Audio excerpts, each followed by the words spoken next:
I started the Friends You Haven't Met podcast to share the incredible stories of the most interesting, talented, and impact-driven people I meet, and you are no different. You have a fascinating story to tell, one of resilience, ambition, and transformation. Hailing from the Paradise Hills neighborhood of Southeast San Diego, a life-changing accident catalyzed change within you that would lead to enormous financial success as you applied game theory to the stock market, making your first million at 21, admission into Harvard and MIT, as well as your current startup, Nexus, which aims to bridge the gap between real-time economic needs and academic curricula. You're also foraying into community building through your project, the 1904 Chess Club, have a particular commitment in supporting higher education opportunities for underprivileged and marginalized communities. All of that, and I have a feeling that you are just getting started. So, AJ Lopez, my old friend, welcome to Friends You Haven't Met. How are you doing? Good, man. Appreciate the intro. I feel like I was listening to somebody that I don't know. It kind of feels really new to me to really get a chance to share my story. So I'm really happy to be here with the opportunity and just share a side of me that a lot of folks probably don't know. Yeah, it's funny you say that because I am definitely one of those people, and this is coming from someone that knew you. We were teenagers. Believe it or not, we were double the age we were when when we knew each other, dude. It's crazy. But yeah, man, I'm really glad you're here. Your story is incredible and just so inspiring. And, you know, like I said, from my point of view as a fellow Southeast San Diego native and someone who knew you in high school, you've painted this image in the pre-interview that was just like, I got to tell you, man, I couldn't believe what I was reading. I feel like I was having a Mandela effect level brain warp of like, I do not know this person. So I'm excited to tell the story of who you are now. I mean, the change truly was just transformational. And, you know, the metamorphosis began after a near tragic accident when you were just 20 years old. So tons to talk about today. And I want to start by asking you to give me a sense of your upbringing, your earlier years, just who you were leading up to that pivotal moment and then the accident itself. Yeah. So a lot to get into, right? Yeah, so light question to start. Right. What is your theory on life? Right. Now, That's later. Yeah, but just building off the intro, man. Born and raised Southeast San Diego. Started off, Morris High School. Shout out Tigers. Mm-hmm. A big reason too, just even in connecting the timeliness of it all, I was just at Morris and reflecting on what it was like just growing up in Southeast San Diego and the stigmas and how I like to think of myself as like a super curious or inquisitive type of person. And as a kid, that didn't really like check out very well with some of the pockets of socialization I was in. So like a lot of the community I was in, it was older folks. And I was always that young cat that's tagging along like, hey, can I come? And just really trying to establish my identity. Both of my parents weren't really in the picture. My mom got locked up at a super young age. She didn't get out until maybe like a couple years back, 2-3 years ago. So wow. Yeah, like trying to like navigate, figuring out, because my dad got remarried and, started his family. So I always felt like a plus one mm-hmm. in any situation I was in where other folks might feel like the wholeness of a community where I was feeling like a plus one. So really like trying to figure that out was really confusing. But one thing I will say about like being like curious was I started to identify some of the skills that were associated with like being curious and inquisitive. Man, I used to I was like right in the back of the car and I would like look out the window and I had a really like good memory. I had really good memory. Oh, I did. I don't know about now. We can probably test it, but yeah, I would be able to like memorize license plate numbers and models. And then at the end of the ride, I would we saw like 50 something like Toyotas and my favorite one was the license plate that had this one. And no one really like made sense of it. Like, oh, that's kind of weird. But yeah, I didn't really check out until I started to realize like, is this actually something I can develop a skill out of and put it to good use? So, but yeah, I mean, upbringing wise, that was pretty much kind of how I started to develop a lot of the things that make me who I am today, and just community, a lot of misunderstanding and unlearning to relearn. And yeah, I feel like, let me pause it there because I feel like I can segue a little bit more, but yeah, I'll pause it right there. Yeah. Everything we're about to talk about today, really comes down to like a key life event that you experienced very early on. And, not to start off heavy, but it's pretty important to branch off into all the other places that you go. So could you tell me about this incident, I guess, and just the events leading up to it, and then the experience itself? Yeah. This is definitely diving head into the biggest moment. But yeah, man, I think prior to this accident, so just for context, I got into this really bad car accident where when I woke up with like cop sirens in the back and my face just like dripping blood. And I was just kind of in a state of shock because I was just maybe like a minute away from my house. There was like a 4-way intersection right by my house, and I was like right there. So I was kind of confused. So naturally instinct, if you're from Southeast San Diego and any association with cops, you automatically think like go, or like, you know what I mean? Like, Yeah. kind of flight. And yeah, so I reached for my keys and I couldn't find it. I looked, the cop was at my window. And from there, I just remember like passing out and then woke up in the hospital. Yeah, it was honestly a moment that really like was like a heat check for me. It really like put life into perspective and made me realize the way that I was living prior to that accident was just really careless. I was definitely on a high horse thinking, yeah, I don't think anything could really like stop me from what I'm doing. And life has a funny way of checking you sometimes. Yeah. And I feel like it could have been a less excessive of a check, but honestly, I probably wouldn't be who I am today if it wasn't for that moment. So, yeah, I had to go through a lot of therapy, even had to relearn how to talk. I do have a little bit of a stutter sometimes, and I misconstrue my thoughts, but it all plays into this bigger picture of how I was able to develop something out of rock bottom, to be honest. And yeah, it was huge. It was heavy. Was the context of where you were coming from or where you're going, is that important? Like you mentioned that you woke up like head on the wheel, already in the accident, but I mean, I was coming from a friend's 21st birthday, Okay. Which was just like one of those like midweek where like, oh, it's not the actual birthday, but it's because the countdown. We'll meet up in the garage and like do a countdown. So I literally popped out for like a couple of minutes just to like wish him happy birthday, and then I was out because I had class the next day at Southwestern, and then yeah, man, set me back quite a bit. Was not insured. My dad didn't have health insurance, so I didn't have health insurance, and it was like that little gap of when you're switching insurances. But that was all I needed, a little gap for reality to really set in and check you. But Yeah. it was tough, man. Yeah. It's an intriguing thing, I think, about human beings in general, that it often takes, a significantly negative, like basically a catastrophic experience to spur change, or at least the level of change that you've experienced.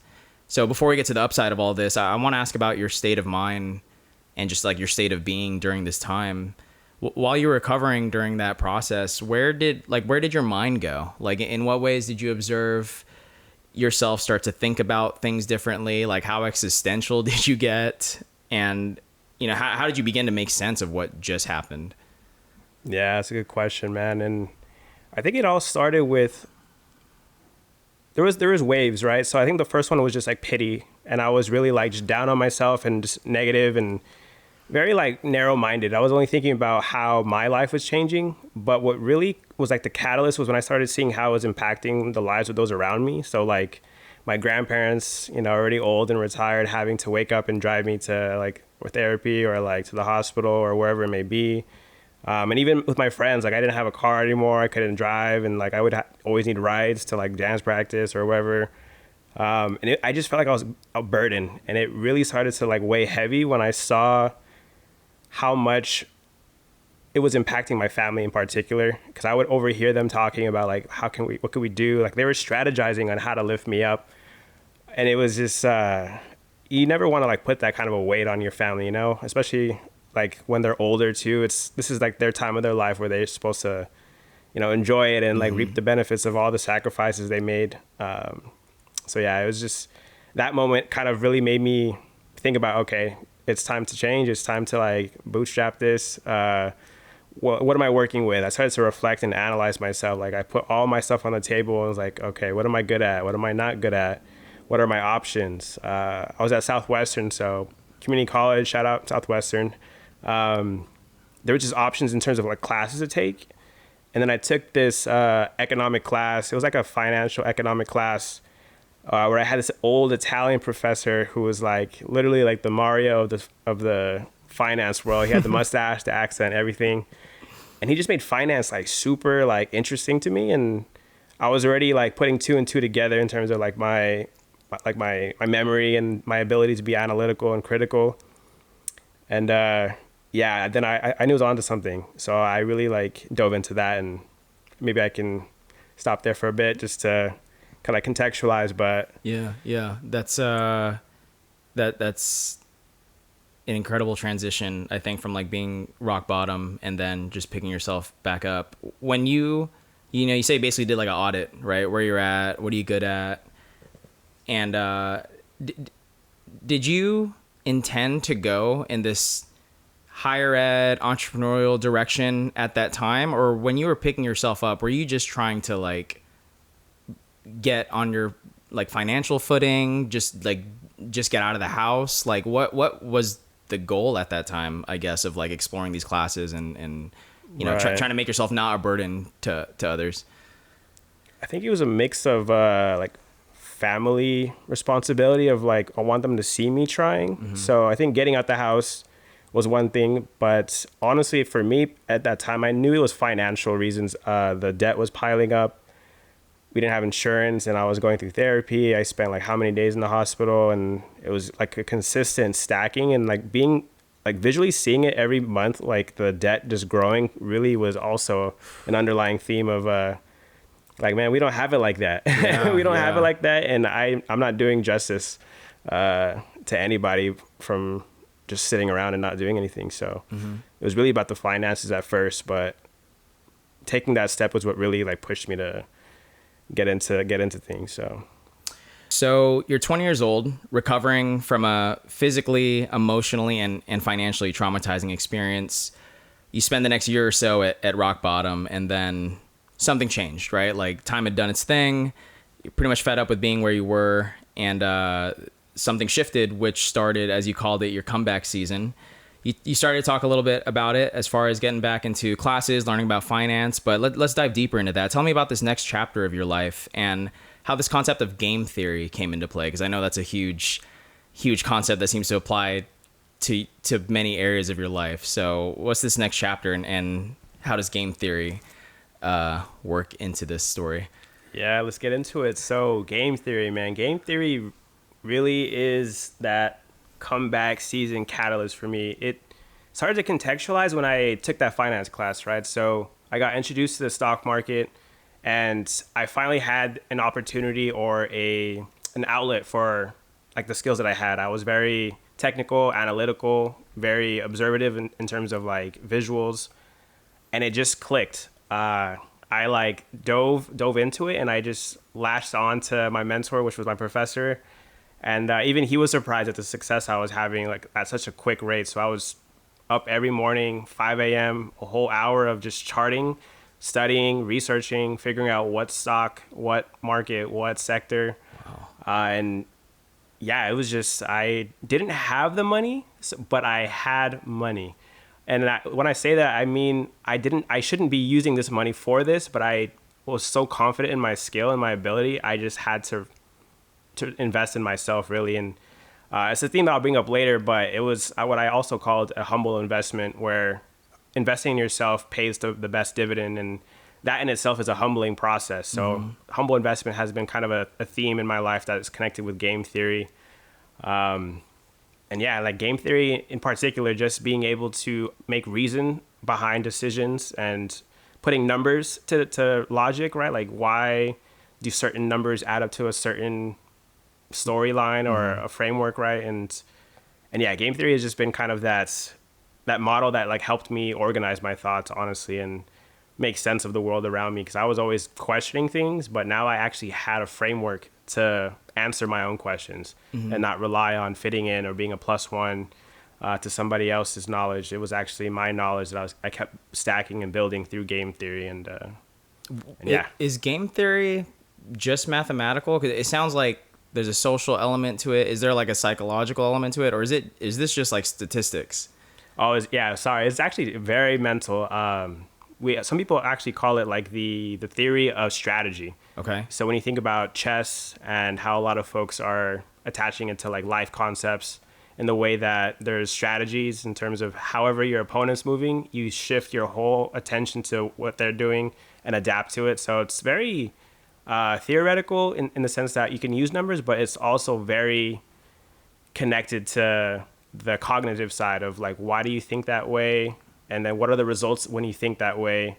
And how does that branch out and impact others? So it's like a encapsulating of both numbers and logic, honestly. So it's, yeah. Are you able to tell me in layman's terms how that applied to the stock market? Like what was the actual strategy in stock market terms to apply game theory? Got it. The reason why the stock market was such a perfect, like, I guess, playground for me in terms of the way that I think is that there's two reasons why stocks move. There's numbers, and then there's also like headlines. So if maybe like the CEO got into a scandal, then the stock would go down. Like perceived value. Perceived value, exactly. Yeah. So being able to put context to not only how I viewed the world. So if I was analyzing, going to the store, let's say Celsius, for example, shout out Celsius. Not me with my C4 on here. Right. So like if I'm at the store every day and I'm seeing people just buy cases and cases of Celsius and it's always stocked out. I even asked a clerk one time, like, how often do you guys restock on Celsius?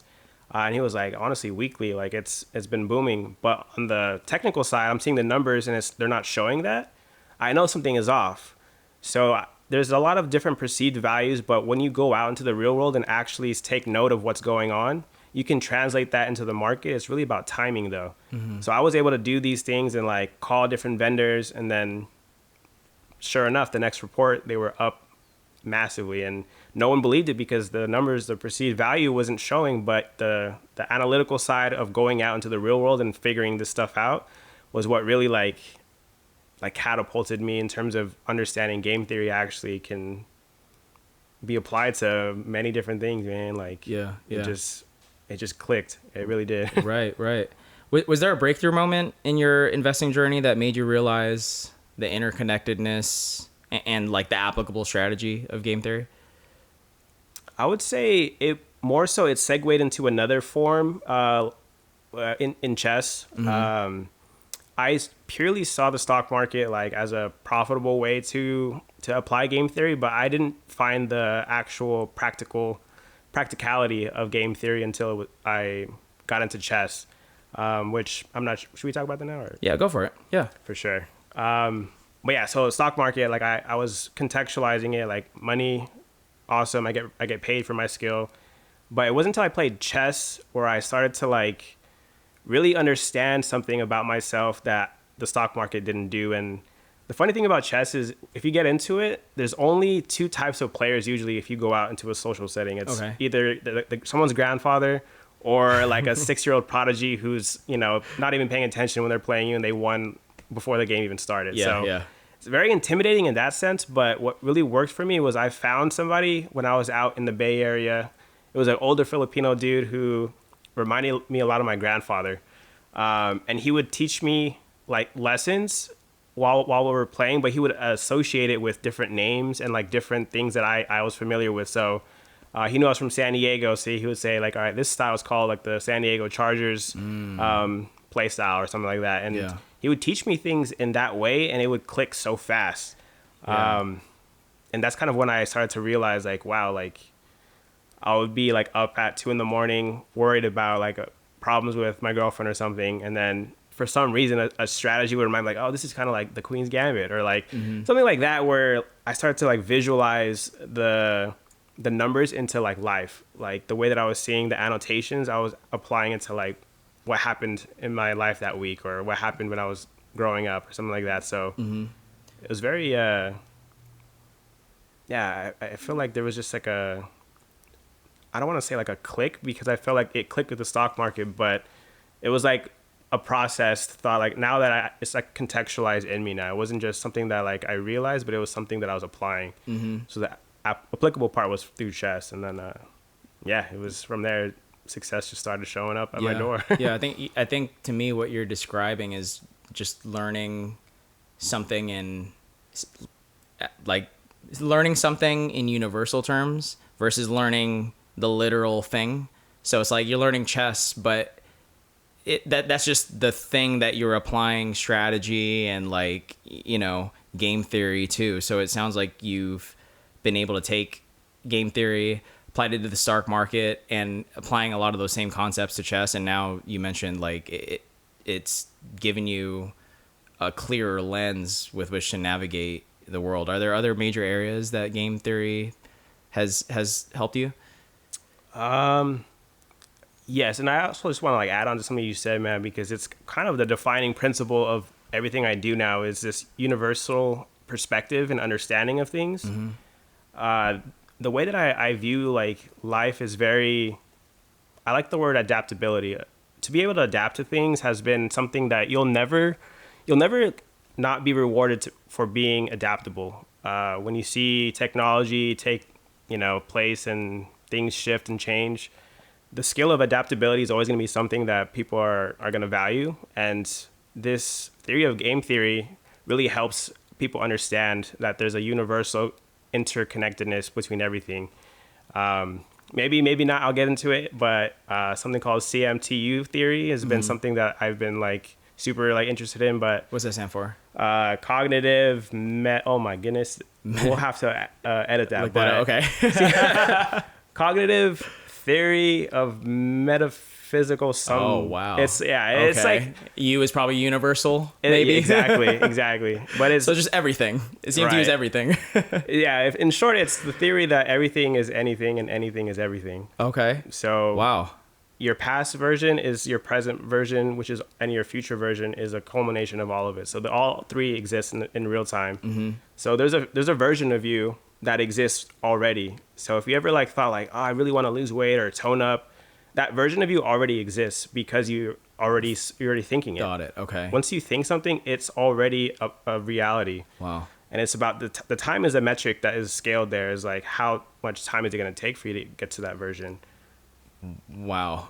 And it gets really like... Didn't mention this in the pre-interview. It gets deep, man. Yeah. I mean, it's like you're bordering like spiritual, like mystical concepts. Feels almost. like it, right? Yeah. No, I mean, it's something that I can definitely relate to. But just going to hone back into game theory and the stock market stuff. So you started a financial literacy platform, The Humble Investor, as a way to help non-traditional investors break into the gate-kept stock market world.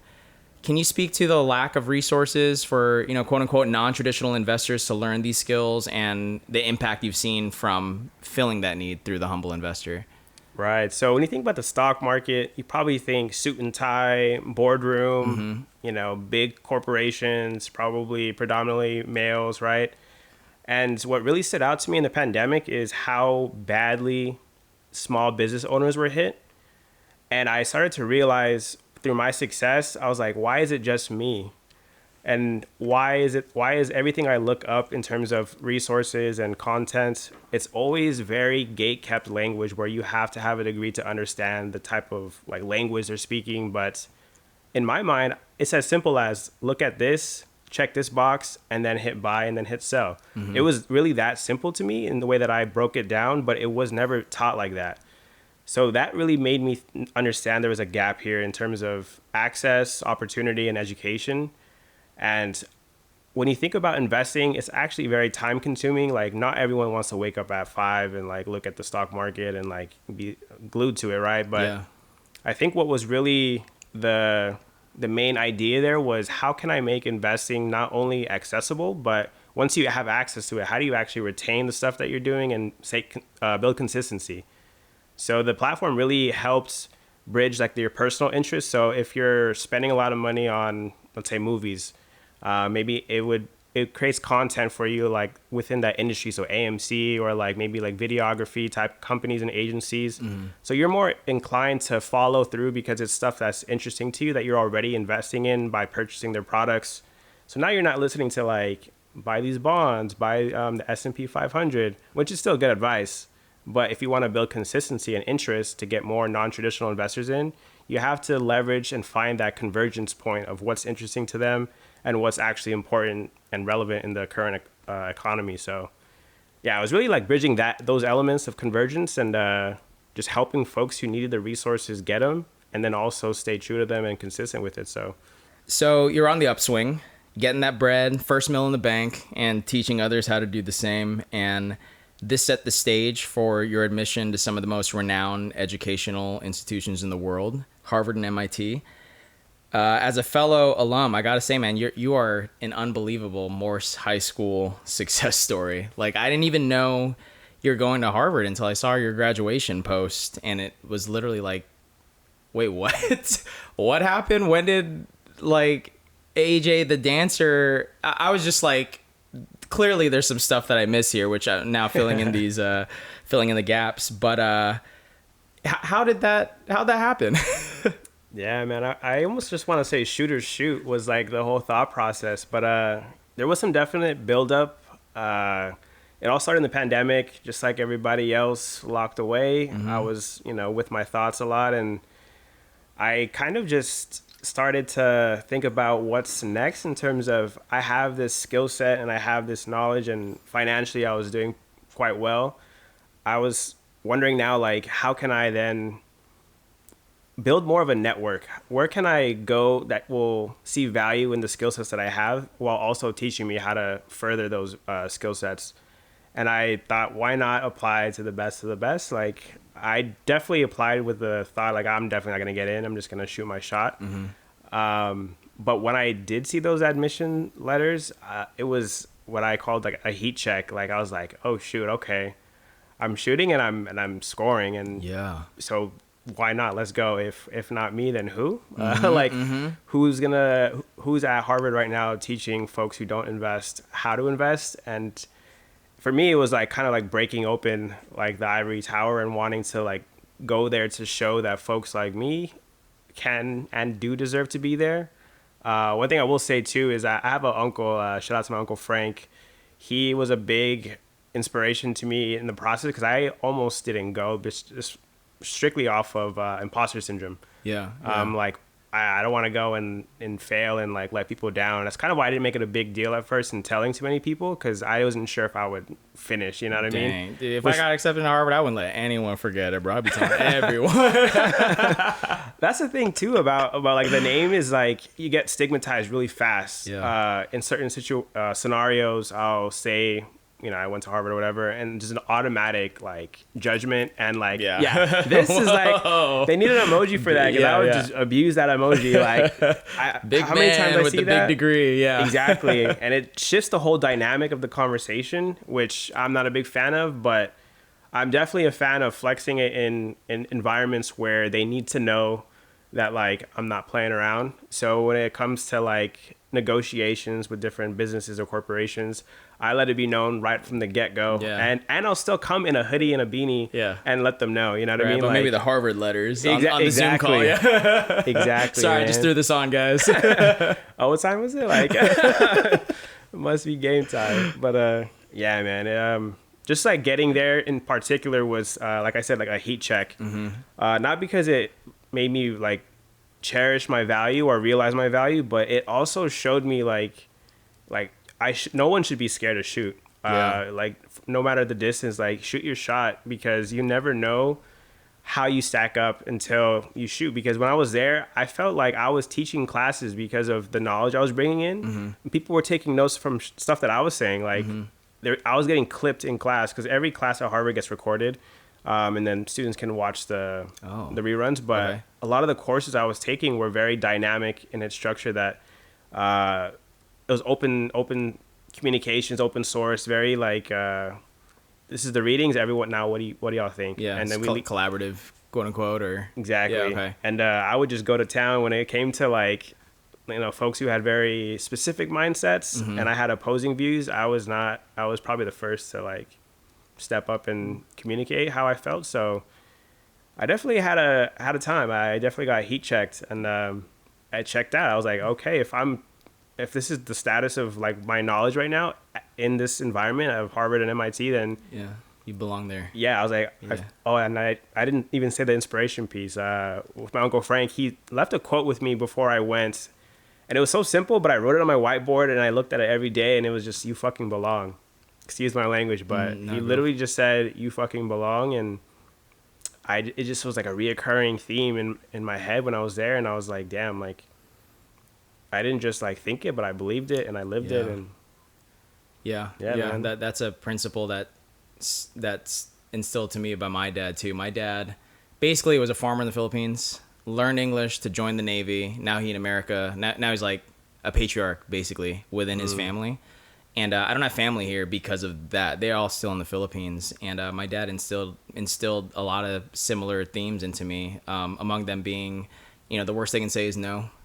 That's the original shoot your shot is like Yeah. what I'm realizing now in my adulthood is like, oh, my dad was just talking about shooting a shot. But yeah, man, I'm amazed at the amount of holding back people do to themselves because they are deciding that they don't deserve that thing or they don't belong in a room, which, there's a lot of environmental factors that contribute to someone thinking that, but ultimately you can do much more than you are capable of. And I think once you observe the instances where you are holding yourself back, it's a profound change to live in an actionable way and to be okay with like the failure, because like if you don't try, you're failing, right? Like if you don't try, it's a no already. And so it's like you might as well shoot the shot. About Harvard or just these your time at these institutions in general, my perception of these schools and just the people who attend is that of a completely different socioeconomic reality. I just think like rich parents, trust fund kids, like future leaders within the various social and political systems Right. in the country. And I don't say this in any way to invalidate anyone that is there or has gone there or to impose an opinion, but more so to speak to the vast difference in lived experiences between that and say someone from Paradise Hill, San Diego. Did you feel those differences with your peers during your time at these schools, and how did it affect your approach in that kind of environment? Yeah, that's a good question, man. And honestly, when I first got there, I was very reserved because one thing I like to tell myself is when you feel like the observee, become the observer. So when you feel out of place, like take a step back for a second and observe like what value you bring.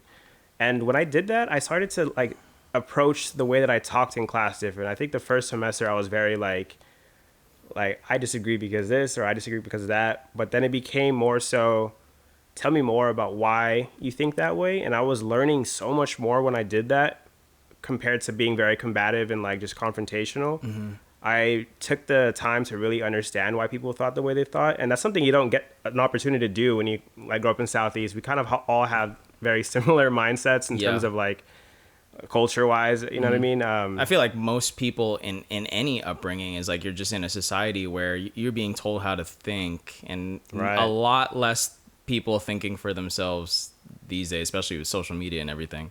Dude, absolutely. Like the bubble that we grow up in, it got popped so fast when I got there. I just realized like, wow, like I could bash on them all I want, but I'm paying to be here. Why not pay to learn rather than, I'm like paying to fight against what I'm paying for, which it didn't make sense to me. So I really tried to approach it with more of an open mind and just a learner's perspective, or I'm going to say it all the time, but like the observee to observer mentality. Yeah. But yeah, Yeah. So in the pre-interview, you place an enormous value on this concept of street smarts. And in your words, you said that it's helped take you from your lowest lows to your highest highs with the best of the best, referring to going from, an underserved neighborhood in Southeast San Diego to boasting some of the highest test scores and garnering faculty acknowledgement at these institutions. Can you talk about this concept of street smarts? Like, what does that mean to you, and in what ways did it become a strength as you navigated your higher education? Absolutely, man. And street smarts to me, honestly, has been a very, I say street smarts because it's how I felt smart, and I made things that were typically associated with like street culture, but I took that and took it to like the highest level in terms of how do I take the principles of hustling in terms of like if I see something on sale for two for $1 and I sell them for $1 each, I just flipped double, right? Yeah. I just doubled up. But how do I take that principle and make it make sense to me when I'm studying calculus or like when I'm studying economic theory, macro, micro, whatever it may be?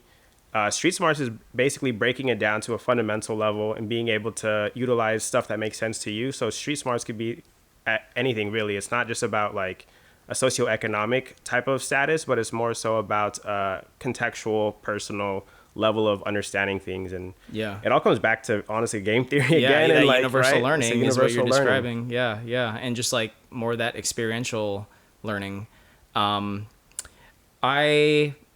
I'm curious, like, what's a misconception about Ivy League schools that most people make? Oh, okay. I got a few. I got a few actually. Not everyone there is smart. Yeah, definitely. Legacy is definitely a thing. Folks, grandfathers, great grandfathers were there. Actually, John F. Kennedy's grandson was in attendance at the same time as me, which was Oh wow. interesting because he's a spitting image of his grandfather, and it was kind of eerie to be honest. But let's see, stigma, stereotypes about Ivies. Yeah. Honestly, they do. Okay, I'll give them one benefit. They give a lot of money. People think it's like super expensive, but the hardest thing is to get in. But once you're in, it is really hard to fail out. And I thought going in, like I had to be on top of everything, but they take a lot of pride in being able to retain students, and the value of their education is based off of the retention rates, right? So if you're admitting the best of the best and they're dropping out, or then there's gonna raise some flags. So a misconception is that they don't give a lot of money, and it's really hard to like graduate. They have like the highest graduation rates for a reason, and they give the most amount of financial aid, which Wow. is like shocking, right? Like you Yeah. think it's like a $1 million education price tag, but actually they fund almost 85% plus of their undergraduates are like step free in terms of like Really? tuition rates. Yeah. Wow. They give a lot of aid. So When you were there, did you find other people like you? Like, were you able to find community? Did you find other individuals like similar background? Because I'm just imagining like fish out of water. And if I were there, I'm all for the immersive learning and just like going in with a curious mindset. But I would imagine it would get lonely not having someone that can relate to a lot of your Yeah. experiences up to that point. Like, did you experience that, or did you meet others that you could relate to? yeah, definitely. And the interesting thing about this is I had a group of friends, my day unos, but I actually met them. We had a summer course, which kind of like bridges the experience. So you have a summer course before making the big move. And then we got put in like to like one of the virtual Zoom waiting rooms, right? And that it just so happens like that group that I got placed with ended up being like my people, Yeah. like through and through all my time there. And it was funny because my first experience with any group was that group, and the odds of that happening are super low, right? Yeah. Like same backgrounds, experiences, and then You vibe also with them. like Yeah. right, like yeah. So yeah, shout out Ale, Helen, Julie. Those are like day ones for sure in terms of like who held me down. They were solid, and till this day, we're actually going on a cruise. Oh, no way. Next month, not next month, in May. But yeah, so we're still tight. And Just a little reunion. yeah, Yeah. What are they doing now? they're all doing great stuff, man. One's at UC Merced, director of career services. So similar work. We actually just collaborated on some stuff with Nexus. I'll talk about a little bit later. But the other's at UC Santa Barbara. And then the other has been traveling. So Yeah. she's been living, but now segueing back into the workforce. So just really dope humans, to be honest. Like they were just personable and very like accepting, right? Like I think we all go through emotional waves in grad school of like don't talk to me, I'm stressed, or like I need support right now, and like just very like needy, and we were just super like in sync all the time. And it's, yeah, you need that in space like that. You definitely need your people. So shout out De Unos. De Unos. Let's talk about life after Harvard and your research and work in the workforce innovation space through your startup Nexus. In layman's terms, what is workforce innovation, and what led you to starting a company focused on that space? Got you. So I think tying back, sorry, let me scoot up a little bit, but tying back to what workforce innovation was, or where does it come from? Are you familiar with like workforce development, the term in general? Like, just from what you described, I think I got a general sense of it. Yeah, but so, go for it. Yeah, like contextually, like it used to be called workforce development, which is basically helping the jobs market develop the skills and like get hired. So basically, if you were unemployed, you would go to like a workforce development center or something like that to help you, resume, stuff like that. Right. But what really sparked my interest in this research was when I graduated from Harvard and MIT, and a lot of my colleagues were not getting employed, which for me was like interesting because you get sold this dream of you go to these schools, you bust your ass to get into the best of the best, and then you still can't get a job. Right. Like that blew my mind on another level. So I got really curious. I started digging into some of the research behind it, like what's the state of the economy and the association with higher ed to the jobs market. And it's pretty much wrapped around in this ecosystem, which is called the college to jobs ecosystem. So how relevant is the curriculum in your courses actually aligned with what job applications and postings are listing? Like if they're listing, we need people who are good at this skill, like coding or whatever. And then in your program, you're learning about like theory. When you apply, you're kind of shit out of luck because you don't have the skills that they're asking for. But you didn't know that because you were so busy studying for a final on stuff that's not even relevant. Yeah. And that's super relevant now. I mean, like AI is like changing everything, right? I mean, it's funny you mentioned like coding. I got friends like I remember the time when you got a software engineering degree, you're good. Right. You get a job, work 4 hours a day. And then just in the last few years, it's like I got those same friends worrying about job security, and I'm like, what? I thought you guys were good. So it's like very relevant what you're speaking about. But so you were saying you became fascinated because you yourself were having trouble finding a role after college, right? And then so my first job was with this organization called the Hidden Genius Project. Shout out to the Hidden Genius Project. But some of my students who I helped get to college, they were starting to graduate too around the same time. And they also couldn't get jobs. So I was seeing my students not be able to get jobs, and then I was seeing my colleagues at the highest level not being able to get jobs. And I was like, okay, there's something wrong here. Something broken about it, yeah. Right? And I realized it was the connection between what you learn and versus what the industries are asking for. Yeah. And those two entities are not talking to each other. So how can I build something that connects them seamlessly? Because the two biggest problems between the two are I don't have capacity. How can I keep up with students and keep up with the economy, right? Which is very logical. It makes sense. If we all understand how work capacity goes, we have very limited when it comes to like being able to serve and also like develop ourselves. So that's where Nexus was born. Honestly, it's taking off. Timeliness, AI is really exacerbating this issue. So folks are looking left and right to try to find a solution. And it just so happens Nexus usually pops up when it comes to those solutions. And it's been really helpful for me to also like be able to contextualize it to myself, my students, and then like colleagues. Because not only do I get to catch up with them, but I get to offer a solution instead of just always having to, listen. And then like I'll like walk away like, dang man, I really feel bad for them, or like I really wish I could help more. And now I feel like I have that talking point of, check this out. And then conversations from there just, build. Yeah. So you're using data-driven, like real-time insights to inform curriculum at the higher ed levels. Are you servicing individuals, or are you just working with schools for that? So the I guess the customer hierarchy or breakdown would be students, teachers, and then employers. So I think HR or recruiters, instead of hosting a career fair where you table and pass out flyers and then maybe get 1 or 2 emails, you can partner with the university on the back end to see what are they learning so that you can adapt your jobs postings and the different skills you're looking for. Now you can find potential employers right from the source, and you can ensure what they're learning, and it backs through data. And Wow. so yeah, it services the student. The teachers are now able to, professional development in terms of learning how their curriculum is being impacted by technology like AI.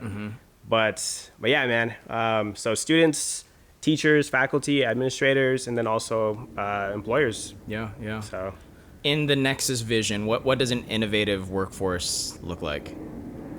value on street smarts, man. I feel like the only way for me to really feel like I put my authentic self into Nexus is if I can see the same results. And I'm not saying I want everyone that I interact with to go to Harvard or MIT, but I want them to go to the Harvard and MITs of their lives.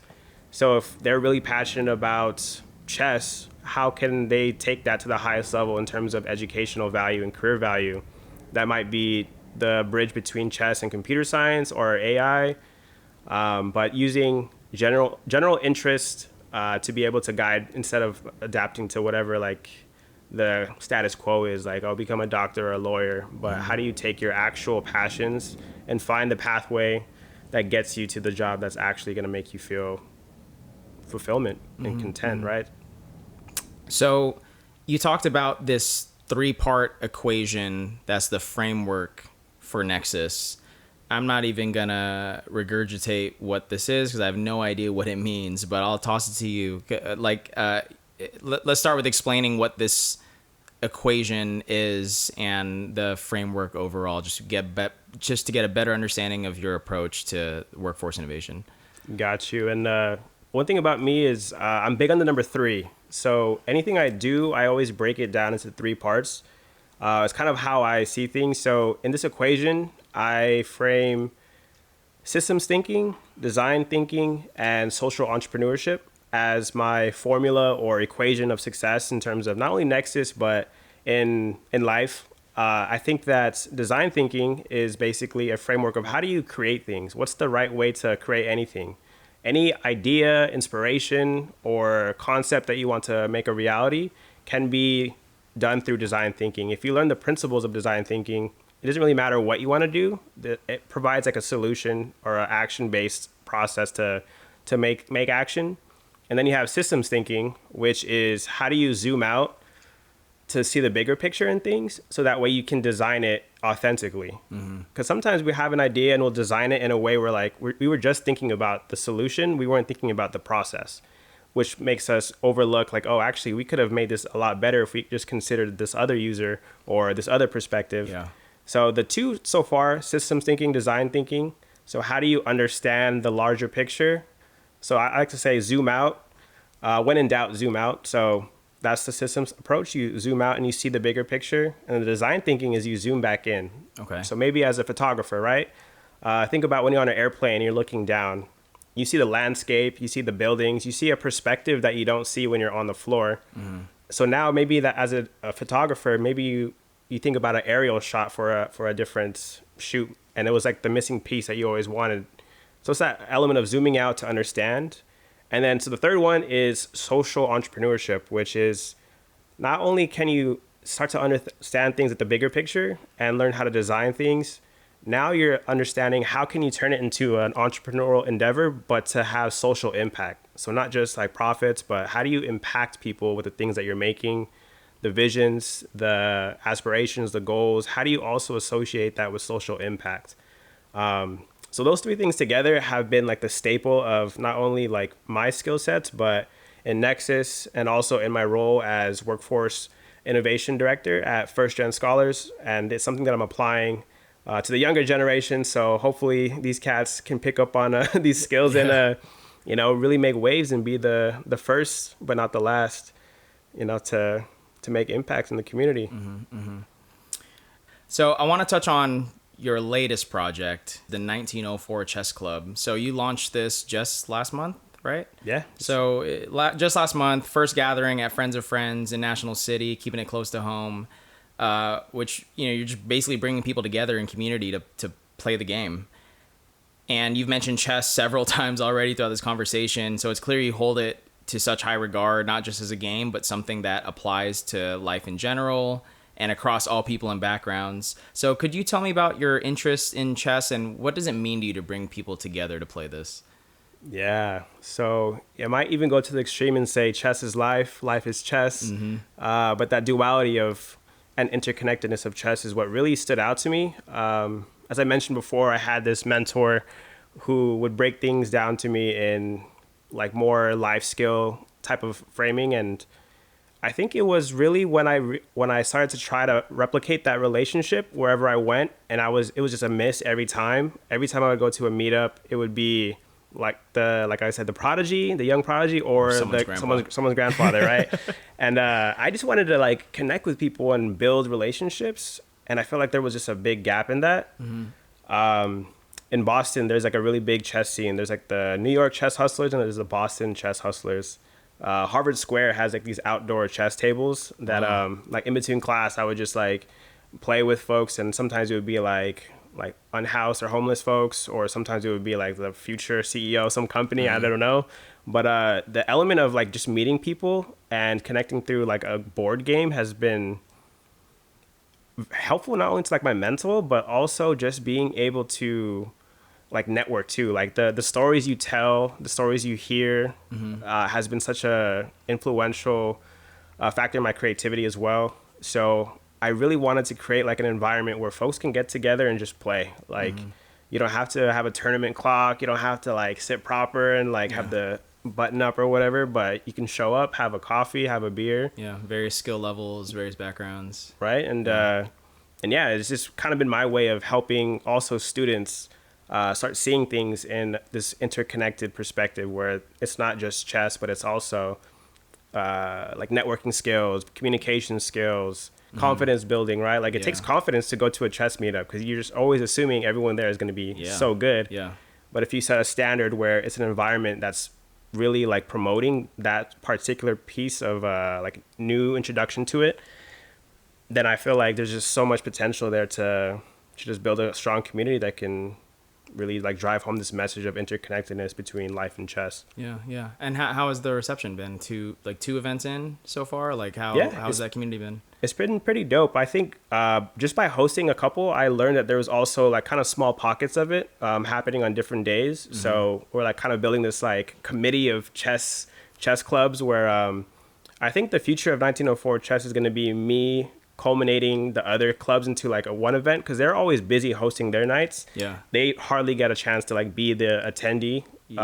So I really want to like help like bridge that gap in terms of like you don't have to always be the organizer or the observee. You can also be the observer. Right. So creating space where you could promote that is key. So maybe it'll be like a once a month event where like all the clubs get together and we just have this big social, like get a DJ going, like headlining or something. I don't know, but right on. Well, let me know, man. That's my bread and butter. All right. Side of things. There it is. So this has been an incredible conversation. I'm gonna zoom back out, not even zoom out, but get a little bit, more of the intangible. Just I wanted to ask a bit more about some more reflection questions. So you've attributed much of your character and your successes to some key people in your life that have played a major role in guiding you. You mentioned your day unos, otherwise people keeping you grounded as you pursued these endeavors. You mentioned you were raised by your grandparents. In the pre-interview, you talked about older friends that you hung out with regularly who gave you that social guidance into your teenage and young adult years. And yet when you talked about the accident, something that stood out to me was how you said you dealt with some of these lowest points in silence. I mean, even, I mentioned that I had no idea you even went to Harvard until you graduated. So there's a whole part of your life that you were just doing quietly in the background, and then at your worst moments kind of suffering in silence, so to speak, despite having this lifelong support system. So can I ask about like the dichotomy of having a support system but not leaning on them when you needed it most? Like, what was it, a conflict? Was it something you had to learn, or what was that like for you? Yeah, and I feel like a lot of folks might be able to resonate with what I'm about to say. And I think it came from like a cultural upbringing around like weakness and strength, like what justifies you crying and what doesn't, Yeah. and like what a man should do, what a man shouldn't do. And I feel like that was like a very heavy theme that played into my inability to lean into my family and community. Man, I feel like reflecting back on it, like there was so many moments where I could have just said, I'm not okay, or like, you know what, maybe today I actually need a little bit more attention in terms of like just someone listening to me. And I couldn't really pinpoint why, but I now that I reflect, I'm really associating the cultural upbringing in terms of showing love, but not teaching like your style of love. Like Yeah. they loved you, and that's the way that if they say they love you, then that's what love is to you. But if they don't show you what love is in the way that you are like the most susceptible of receiving love, there's going to be a misalignment in terms of how you can ask for it, because you don't know how to ask for what you don't know. Right. Right. So I just didn't know what it would look like if I asked for help. I felt like they would probably like, what we are, like you have food, you have a roof over your head, and you know it was very assumption based. I was assuming a lot, and yeah, assumptions really don't get you Yeah. anything. Closed mouths don't get fed. And yeah, it was tough to be able to figure out how I can like lean into them. But Yeah. what really helped was small little gestures that they would do that would like prompt me to be able to open up. Your grandparents. Yeah. Okay. Yeah, like my grandparents, like something as little as just like knocking on my door and like food. I feel like they do Sliced that. fruit, maybe. Yeah, sliced fruit, you know. But like for some reason, it would do it in moments where I really needed it, and I would always wonder like, how do they know? How they Like know, like yeah. a sixth sense, but it could be a grandparent thing. Yeah. You know what I mean? But I got some experiences that like that too. Where my mom in particular just like asked like chiming in randomly when I like really need it. I was like, what the heck? But yeah, they just know, man. It's that sixth sense. yeah, I'm hoping to adapt that sense too at some point. But when it comes to myself, like how can I become the observer of myself, of like I'm feeling a certain way, how can I take a step back and actually help myself Yeah, right now? like what do I right? need? Yeah, what do I What do I need? need? And like Exactly. without the opinion part of like, do I deserve that? Like, Yes. what does it mean to ask for that? And just taking that out of the equation. Dude, you hit it right on the head, man. Yeah. That's exactly where I'm trying to go. And I think like being like a founder and like an entrepreneur, it's hard because you're always analyzing things from a business perspective of like, how do I be the most efficient and effective? But a part of being effective is being able to do that, right? Like being able to help yourself when you need help and know how to ask for it. So Yeah, yeah. Believe it or not, we haven't even talked about all the things you've worked on or are currently working on, but I know that you are currently working in spaces that focus on educational opportunities and support for underprivileged students and of lower socioeconomic background. We saw this theme of, remembering your roots and giving back to your community with things like the Humble Investor, the 1904 Chess Club. You're bringing people together, teaching what you know, as well as other things. Like I said, we just haven't gotten to today. But in any case, it's clear that you see talent and opportunity in places and in people that established institutions overlook, and you went right into the belly of the beast, so to speak, went all the way to the Ivy League. Now you're back home and just bringing people together here and using your talents to uplift others. So I wanted to ask you, why is it important to you to not just stay grounded, but to use your talents, your abilities to uplift others? And what value do you see in giving back and providing guidance in the ways that you are now? yeah, man, this is a good one. I have to really associate this question with a phrase that I like to say, which is "for us, by us."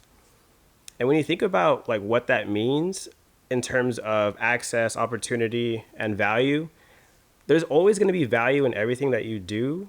But sometimes the access to opportunities to show that value is either misconstrued or hidden or constricted, limited.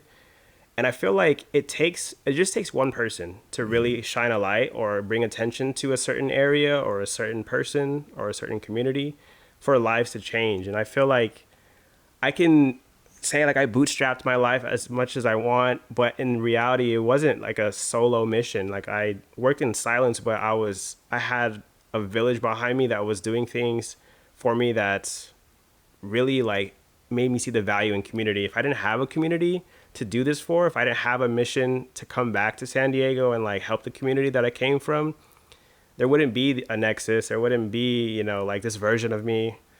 It would always be hidden or restricted based off of the lack of a community. Mm-hmm. So to have solutions that are made from the community, it just speaks volumes to the potential that's missing in the world. And all these gate kept secrets from these Ivy League towers and academic institutions has just been something that I feel like I have a control over. Like I have a social responsibility because I was able to break through that barrier. I need to leave the door open and shine a light on the steps that I took so that way other folks can come too, because not only do I fucking belong, but we fucking belong. It doesn't matter if it's Harvard, MIT, or wherever it may be. Like wherever you want to be is where you should be, and there should never be a barrier in between. Mm-hmm, mm-hmm. So, wow, that's beautiful. It pains me to say we have reached the end of the interview, so I just want to toss to you one more time. Where can people keep up with you, and any last words you want to leave to the people listening? Yeah, man, click the link in the bio. No, I'm just kidding. Yeah, so I have been up to a lot, so I would definitely love to connect with folks who resonated with anything that I talked about. LinkedIn, IG, I don't know if you can like do a little, I'll put in the bio and everything. Yeah. But yeah, if my story resonated with anybody, more than happy to connect, especially if you're from San Diego. Preferred Southeast, but I'm just kidding. But yeah, man, LinkedIn, Instagram, also just, I guess, free promo for, I'm also a researcher at Harvard still, so I kept a little bit of a connection with them, but it got published today. If folks are interested in what I do and want to see like the academic side of it, if you're like the analytical side and want to see like the stats behind what I do, we could provide a link. Mm-hmm. I'll share it. And then, but yeah, lots in the work, and more than happy to always connect and network and do what we do. Great. Well, congrats on that publication, man. I'm gonna check it out too. I'm like so into this. I would love to keep going more, but we'll just have to do a round 2. And yeah, man. Well, thank you so much for the conversation. This was so exciting. I'm literally gonna start editing this like later today, and I'm sure you are aware of the impact that you're making, the people that you're helping, and just the ways you're bringing people together and the knowledge you're sharing. It's immensely valuable. So thank you for taking the time today to share your story. And yeah, man, we'll do this again soon. Most definitely, man. Appreciate you.